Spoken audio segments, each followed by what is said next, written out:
Cette vidéo va vous présenter la technique de la ligamentoplastie du ligament croisé antérieur du genou par la technique du DT4. Le ligament croisé antérieur fait partie du pivot central. Le pivot central réunit le ligament croisé antérieur et le ligament croisé postérieur.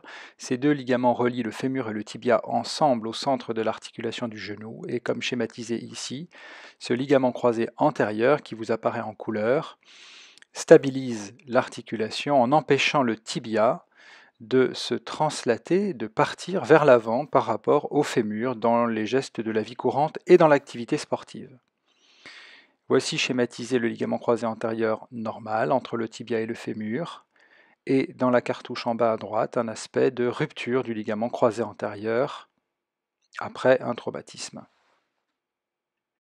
L'intervention se déroule sous arthroscopie, elle est pratiquée par de courtes incisions. On réalise dans un premier temps le prélèvement du transplant, c'est-à-dire d'un des tendons ischio-jambiers, le demi-tendineux. On utilise un instrument appelé stripper qui est introduit par cette courte incision de 3 à 4 cm en regard des tendons de la patte doigt, les tendons ischio-jambiers. L'instrument est descendu le long du tendon et permet de retirer la totalité du tendon et de l'extraire.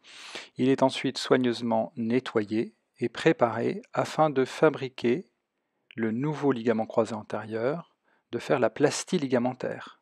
Ce sera une greffe dite courte permettant de réaliser des tunnels osseux plus courts. On préserve ainsi le stock osseux du patient. Le tendon est positionné sur une table de préparation. Il sera fixé sur des boucles tissulaires de serrage qui permettront de mettre la greffe en tension. Le tendon est replié sur lui-même en 4 passages, ce qui permet d'en augmenter l'épaisseur et la solidité. Voici le tendon reconstitué fixé sur les 2 boucles de serrage. Le reste de l'intervention se déroule sous arthroscopie, c'est-à-dire avec une caméra et des instruments introduits à l'intérieur de l'articulation. On réalise dans un premier temps un tunnel fémoral avec ce guide permettant d'introduire une broche qu'on appelle un flip cutter. Ce flip cutter permet de faire un tunnel de dedans en dehors, un tunnel dit borgne, c'est-à-dire plus court.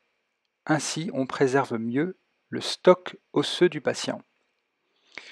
Ce tunnel est réalisé au calibre du transplant du nouveau ligament croisé antérieur qui a été fabriqué précédemment. On introduit un fil de traction qui est passé dans l'articulation et ressorti à l'extérieur et qui permettra de faire ensuite monter la greffe dans le tunnel fémoral. On procédera ensuite de la même manière pour réaliser un tunnel tibial borgne avec un flip cutter et on passe ensuite un fil de traction par ce tunnel tibial. Ce fil est ressorti par la même voie d'abord que le fil de traction fémorale. Voici la greffe, le nouveau ligament croisé antérieur qui est monté dans le tunnel fémoral grâce au fil de traction. On fait monter progressivement la greffe dans le tunnel et on réalisera de la même manière la mise en place de la greffe du ligament croisé antérieur dans le tunnel tibial. Le ligament est descendu dans ce tunnel tibial de manière progressive grâce au fil de traction. On positionne enfin 2 petites pastilles métalliques, l'une sur le tibia contre la corticale externe et l'autre sur le fémur. Ces petites pastilles permettent de fixer définitivement la tension de la greffe. Cette procédure est contrôlée en intra-articulaire grâce à la caméra. La tension reproduit la tension normale du ligament croisé antérieur. On réalise enfin un dernier contrôle intra-articulaire.